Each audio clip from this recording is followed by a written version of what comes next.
آپ کو کن میں؟ دھیگچیوں میں اور ہانڈیوں میں ملے گا. یہ نظر کا اثر ہے. اس کو نظر بد بھی کہتے ہیں کیا جی. تو نظر بد میں جیسے اثر ہوتا ہے ہاں تو نگاہ مرد مومن میں بھی تو اثر ہوتا ہے نا. تو صالح نظروں میں بھی تو اثر ہوتا ہے. وہ واقعہ میں نے آپ کو پہلے سنایا تھا، اب بھی سناتا ہوں. حضرت خواجہ معین الدین چشتی اجمیری رحمۃ اللہ تعالی علیہ، یہ کبیر اولیاء میں ہیں. کن میں؟ جی. یہ یہاں کے نہیں تھے، یہ ہندوستان کے رہنے والے نہیں تھے. تو یہ دوسرے ملک تھے، وہاں سے آئے، عراق کے تھے یا اور کسی قریب کے ملک میں وہاں تھے. بہرحال وہاں سے آئے، یہاں ان کو بھیجا گیا کہ آپ ہندوستان جاؤ. کیا؟ تو یہاں یہ لوگوں کو کلمہ پڑھواتے تھے، اور چونکہ ولی اللہ تھے اس لیے لوگ ان کے پیچھے پیچھے چلتے تھے پروانوں کی طرح. تو یہ اجمیر پہنچے، وہاں ڈیرا لگا دیا. تو لوگ آتے گئے، ان کی زیارت کرتے تھے، اور ان کے چہرے مبارک کو دیکھتے ہی بہت سارے لوگ مسلمان ہو جاتے تھے، صرف زیارت کر کے. اللہ نے ایسا نور ان کو عطا فرمایا تھا اور ایسے اثرات. بہرحال اجمیر کا جو بادشاہ تھا اس زمانے میں، کیونکہ یہ ہندوستان الگ الگ تھا، یعنی بہت ساری اس کے الگ الگ علاقے تھے، ریاستیں تھیں، کیا تھی. تو وہاں کا جو تھا اس کا نام تھا پرتھوی راج. پرتھوی وہ بادشاہ تھا. اس نے دیکھا کہ ایک درویش شخص آیا اور لوگ اس کے پیچھے پیچھے چل رہے ہیں، کہیں ایسا نہ ہو کہ یہ میری حکومت پر قبضہ کرے. تو اس کو اپنے کرسی کی فکر پڑ گئی. کس کی؟ وہ سمجھا شاید یہ بھی ایسے کوئی بادشاہ ڈھونڈ رہا ہوگا، کرسی ڈھونڈ رہا ہوگا. عربی میں اس کو کہتے ہیں المرء یقیس علی نفسہ. ہر شخص دوسروں کو اپنے اوپر قیاس کرتا ہے، یعنی جو شخص جیسا ہوگا نا وہ سمجھتا ہے کیا سارے لوگ ایسے ہی ہوں گے. یعنی صالح انسان ہر شخص کو صالح سمجھتا ہے، اور دھوخے باز دوسروں کو بھی کیا سمجھتا ہے؟ دھوخے باز ہوگا. اس پر ایک واقعہ بھی لکھا ہے کتابوں میں، واقعہ عجیب لکھا ہے. پہلے زمانے میں گھروں کے اندر پانی کا انتظام نہیں ہوتا تھا. لوگ وضو کرنے کے لیے ندی نالوں میں جاتے تھے نا، قریب میں دریا ہے وہاں گئے. آپ کو بھی معلوم ہوگا جو آپ میں سے بزرگ ہیں، پہلے زمانے میں تو یہاں میرے خیال میں نل بھی نہیں تھے. ہم لوگ جب جنگل جاتے تھے تو وہ بزرگ یہاں بیٹھے رہتے تھے یہاں دکان پر، تو ہم ان سے وہ پانی پلاتا تھا ہم کو. میں چھوٹا ہی تھا، تاکہ پانی پی لیتے پھر چلے جاتے تھے. وہ پانی یہ شاید لار سے لاتے تھے نیچے والے دریا سے. بہرحال تو یہ نل تو ہر جگہ تھے نہیں جی. ہاں تو دریاؤں کے پاس جاتے تھے لوگ، کیا کرنے کے لیے؟ وضو کرنے کے لیے. تو ایک بزرگ تھے، ہمیشہ وہ تہجد کے پابند تھے، اور شاید ہی کوئی ولی دنیا میں ایسا آیا ہو جو تہجد کا پابند نہ ہو. حدیث میں ہے، ارشاد فرمایا رسول اللہ صلی اللہ علیہ وسلم نے، فرمایا کہ تہجد پڑھا کرو. کیا؟ فَإِنَّهُ دَأْبُ الصَّالِحِينَ. یہ صالحین کی عادت ہے، صالحین کی. بہت سارے لوگ دن بھر تھکے رہتے ہیں، وہ پڑھ نہیں پاتے ہیں تہجد کی نماز. کوئی فرض بھی نہیں ہے، لیکن جن لوگوں کو کوئی کام زیادہ نہ ہو دن میں، یا ریٹائر ہو گئے ہیں، یا دن میں سونے کا وقت ان کو ملتا ہے، ان کو چاہے کہ ضرور تہجد پڑھ لیں. ضرور، جوانی میں نہ صحیح، بچپن میں نہ صحیح، بڑھاپے میں ہی صحیح. اس لیے آج رات بھی لمبی ہے نا، 2 رکعتیں 4 رکعتیں پڑھنی چاہیے. کیوں؟ کم از کم اس کھاتے میں بھی ہمارا نام آئے، اس کھاتے میں ہمارا نام، تو کوشش کرنی چاہیے. دوپہر میں کھانا کھا لے، اس کے بعد تھوڑا سو جائے. ہاں ابھی تو فی الحال کام ہے، لیکن کام جب ختم ہو جائے گا کوشش کرنی چاہیے. بالخصوص یہ جو سردیوں کی راتیں ہیں، دسمبر ہے، جنوری ہے، فروری ہے، مارچ ہے، اپریل تک، یہ اپریل میں تو انشاءاللہ پھر رمضان ہوگا، تو یہ 2-4 مہینے تو تہجد کی پابندی کرنی چاہیے. قرآن پاک میں جہاں ایمان والوں کی صفتیں لکھی ہوئی ہیں، اس میں یہ بھی لکھا ہے کہ وہ راتوں کو کم سوتے تھے. کیا جی؟ کانوا قلیلا من اللیل ما یہجعون. تو راتوں کو کم سوتے تھے تو کرتے کیا تھے؟ یہی تو مطلب ہے کہ راتوں کو عبادت کرتے تھے. صحابہ کرام کے دلوں میں اللہ کی ایسی محبت تھی کہ بس تنہائیوں کو تلاش کرتے تھے. کیا؟ جس کے دل میں اللہ کی محبت زیادہ آتی ہے نا، وہ مخلوق سے بھاگتا ہے، وہ مخلوق سے. اسی لیے آپ نے دیکھا ہوگا جو ہمارے پرانے زمانے کے تھے لوگ یا اہل اللہ اولیاء کرام، آپ دیکھیں گے کہ یہ سب زیادہ جنگلوں میں رہتے تھے. کہاں؟ وہیں ایک گفا بنا لی، ایک گھر بنا لے، پہنچ گئے وہاں، یا وہ پہاڑ کے اوپر، وہاں کوئی چڑھتا نہیں ہے. تو مخلوق سے وحشت ہوتی تھی اور چلے جاتے تھے تاکہ وہ کوئی خلل نہ ہو. اور یہ کیفیت اللہ کے نبی صلی اللہ علیہ وسلم کو بھی اللہ تعالیٰ نے عطا فرمائی تھی. حضرت عائشہ صدیقہ رضی اللہ تعالیٰ فرماتی ہیں وہی نازل ہونے سے پہلے 6 مہینے، کتنے؟ اللہ کے نبی صلی اللہ علیہ وسلم کو تنہائی کی محبت دل میں ڈالی اللہ نے. آپ نے پھر مکہ شریف میں تلاش کیا کون سی جگہ ہم ایسی ہے جہاں ہم تنہائی میں اللہ کو یاد کریں. تو غار حرا آپ نے اس کا انتخاب کیا. یہ 2500 فٹ ہے سمندر سے، کس سے؟ سطح سمندر سے 2500 فٹ ہے. الحمدللہ. اب تو وہاں کسی قدر سیڑھی بھی بنی ہوئی ہے. آج سے 10-20 سال پہلے جب میں گیا تھا تو اس وقت وہ سیڑھیاں بھی بنی ہوئی نہیں تھی، بہت دشواری تھی اوپر چڑھنے میں. پھر چند سال پہلے میں پھر گیا ساتھیوں کے اصرار پر. میں نے کہا بھائی اب تو میں چڑھ نہیں سکوں گا کیونکہ وہ چڑھائی بہت ہے. انہوں نے کہا نہیں آپ کو آنا پڑے گا. میں نے کہا چلو ٹھیک ہے، میرا ہاتھ پکڑ کے لے جانا پڑے گا. تو لیکن وہاں جب میں نے دیکھا بہت آسان ہے، وہاں سیڑھیاں بنی ہوئی ہیں. تو اس زمانے میں کوئی سیڑھی نہیں تھی، آپ وہاں تنہائی میں رہتے تھے، کئی دنوں تک وہاں رہتے تھے. پھر تشریف لاتے تھے اپنے دولت خانے پر، وہاں سے پھر کچھ روٹیاں اور کچھ کھانے کا سامان لے جاتے تھے. اور کبھی کبھی خود حضرت خدیجہ الکبریٰ رضی اللہ تعالیٰ عنہ تشریف لے جاتی تھی کچھ کھانا لے کر کے. بہت دن ہو گئے حضرت تشریف نہیں لائے تو خدمت میں پیش کرتے تھے. تو بہرحال قرآن پاک میں لکھا ہے ایمان والوں کی صفتیں کہ وہ راتوں کو کم سوتے ہیں. تو کرتے کیا ہیں؟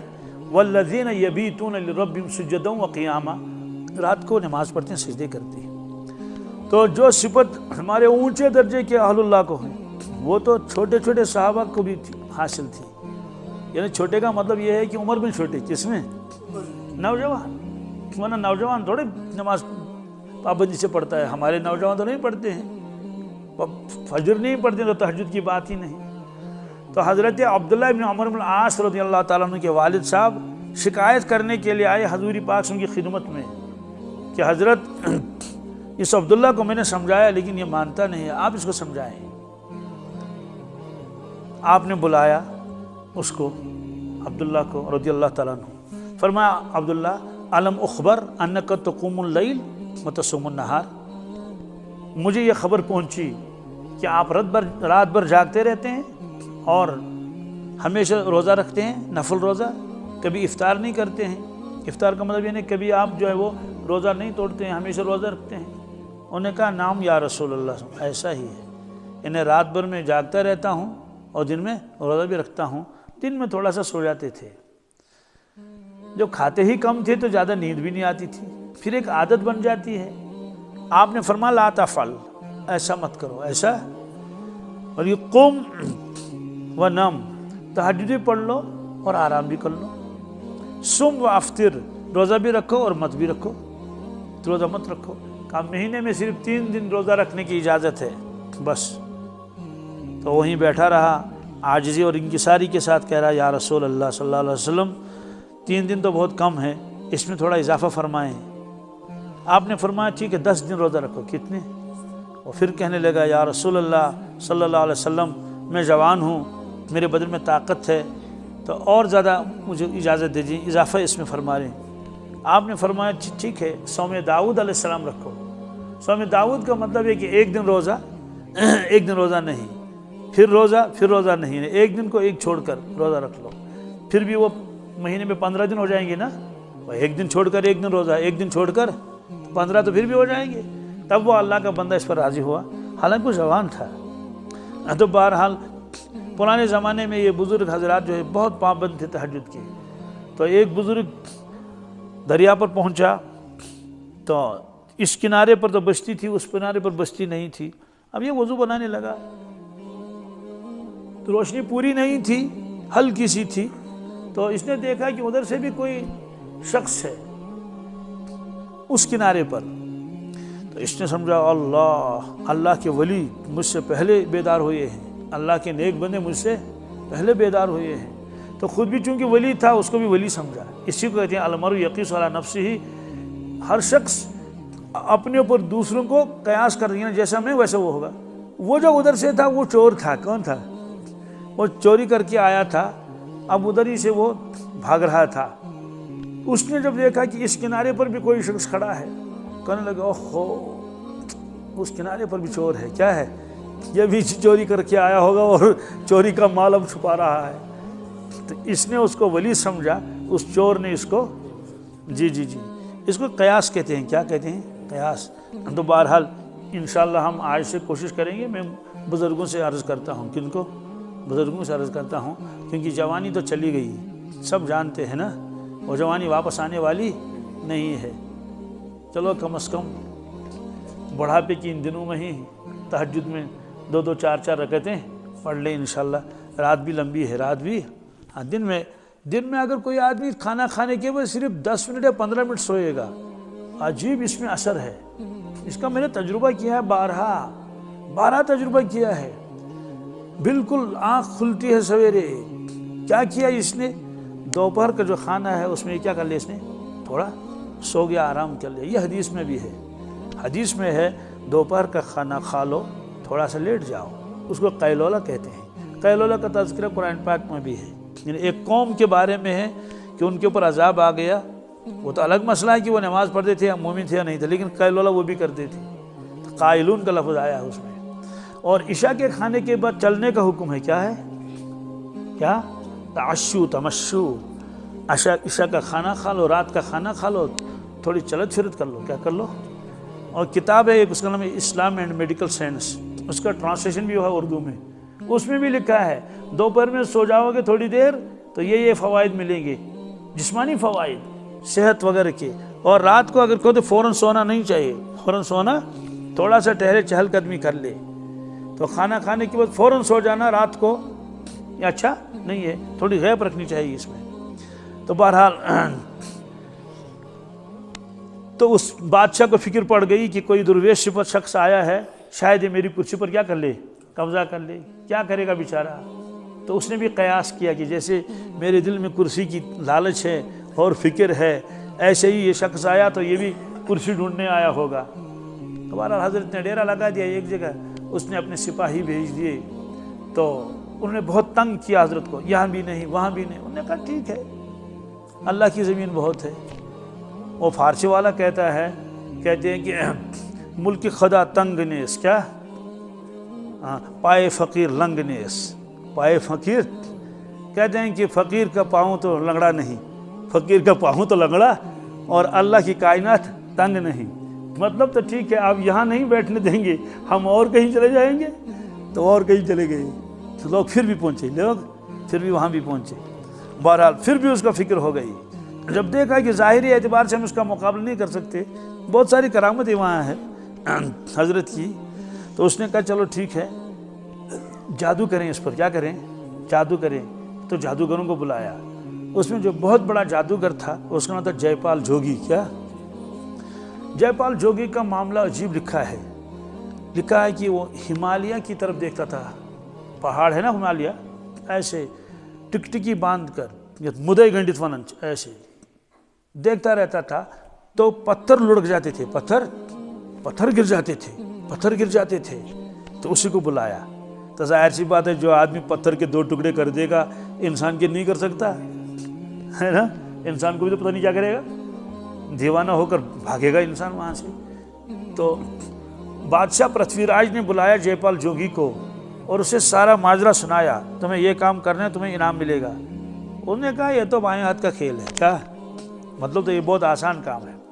حضرت کی مجلس لگتی تھی، واعظ و تبلیغ کی اور مراقبے کی اور ذکر و اذکار کی، تو جے پال بھی آ کے بیٹھتا تھا اور اپنی کارروائی کرتا تھا۔ 1 دن ہو گئے، 2 دن ہو گیا، ہفتہ ہو گیا، بادشاہ نے پھر اس کو بلایا کہ کیا بات ہے؟ بادشاہ وہ درویش تو ابھی بالکل صحیح سالم ہے، اپنی جگہ ہے۔ اس نے کہا بادشاہ سلامت، میں نے بہت کوشش کی، میں نے بہت زور میں نے لڑائے بہت، لیکن ایسا لگتا ہے اس شخص کا باطن کوئی ہمالیہ سے زیادہ مضبوط ہے، کوئی ہمالیہ سے زیادہ مضبوط ہے، میرے بس میں نہیں، میرے بس میں کہتے میری کچھ نہیں چلتی وہاں۔ تو حضرت کو معلوم ہو گیا تھا یہ جادوگر ہے اور مجھے یہاں سے بھگانا چاہتا ہے اور میرے قلب کے اوپر، میرے دل کے اوپر قبضہ جمانا چاہتا ہے، لیکن ناکام رہتا ہے۔ تو ظاہر سی بات ہے اولیاء اللہ کو کون مقابلہ کر سکتا ہے؟ جادوگروں کی کیا حیثیت وہاں ہو سکتی ہے؟ تو حضرت بھی چاہتے تھے کہ یہ دائرہ اسلام میں داخل ہو جائے۔ حضرت بھی یہاں سے کبھی کبھی نظر ڈالتے تھے، کیا ڈالتے تھے؟ ایسے تو نگاہ مرد مومن سے بدل جاتی ہیں تقدیریں، جو ہو ذوق یقین پیدا تو کٹ جاتی ہیں زنجیریں، ایسے۔ یہاں تک کہ ہفتہ 10 دن ہو گئے، وہ خود خدمت میں آ کر حاضر ہو گیا، کہنے لگے کہ حضرت مجھے معاف کر دے، کیا میں نے آپ کی شان میں گستاخی کی، یعنی میں اس ارادے سے آیا، اب مجھ کو آپ جو کلمہ پڑھا دیں، کیا پڑھا دیں، اور مجھے اپنے مریدوں میں داخل کر لیں۔ حضرت نے فرمایا بہت اچھا، سر آنکھوں پر، تو اس کو کلمہ پڑھایا۔ وہ جب نکلا تو اس کے جو چیلے تھے، اس کے فالوور، انہوں نے کہا کہ گرو صاحب جب آپ جو ہے وہ اس میں تھے، کفر میں تھے، تو ہم آپ کے پیچھے پیچھے چلتے تھے، اب تو آپ خواجہ کے مرید ہو گئے، کس کے، اور ان کے غلاموں میں داخل ہو گئے، تو ہم کو بھی ساتھ لے چلو نا، ہم کو کیوں چھوڑ رہے ہو؟ پہلے بھی آپ ہمارے گرو تھے، اب بھی گرو بن جاؤ۔ اور تو اپنی ساری پارٹی کو لے کر آیا اور ان کو کلمہ پڑھایا۔ ہاں، تو بہرحال یہ ہے، تو اللہ کے نبی صلی اللہ علیہ وسلم